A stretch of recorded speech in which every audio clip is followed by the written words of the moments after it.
सब बच गया टाइम परीक्षा का 15 मिनट। अब देखिए यह लास्ट टाइम है, यह हाथ चलता है। अब देखिए कितना स्पीड के चलता है, 100 के 120 का स्पीड में। अब ये पता चल जाएगा। पूछते हैं थोड़ा कैमरा मैन गोरुआ मैन से, क्या बोलते हैं गोरुआ मैन? 15 मिनट है, आप बोल सकते हैं तू सवाल? बहुत बोल सकते हैं। बताइए। 15 मिनट का महत्व यही है कि अगर जिसका हाथ फास्टिंग चलेगा वो लिख ही लेगा।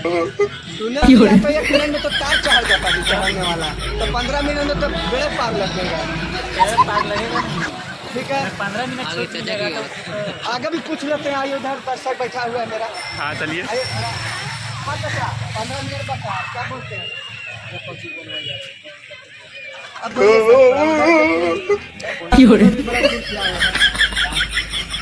नवादा से बड़े तू सब पे थोड़ा बोलिए। 15 मिनट नवादा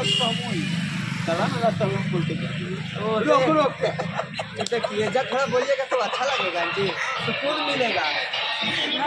सुकून रास्ता मिलता है और रास्ते में आप लेकिन आप एक घंटा बैठ के देखिए चाचा बोल रहे हैं इसमें पी के हम पूरा खत्म कर दिए पानी, और गला भी सुकून। तारा माई के महावीर बाबला बहन के कैमरा मैन थोड़ा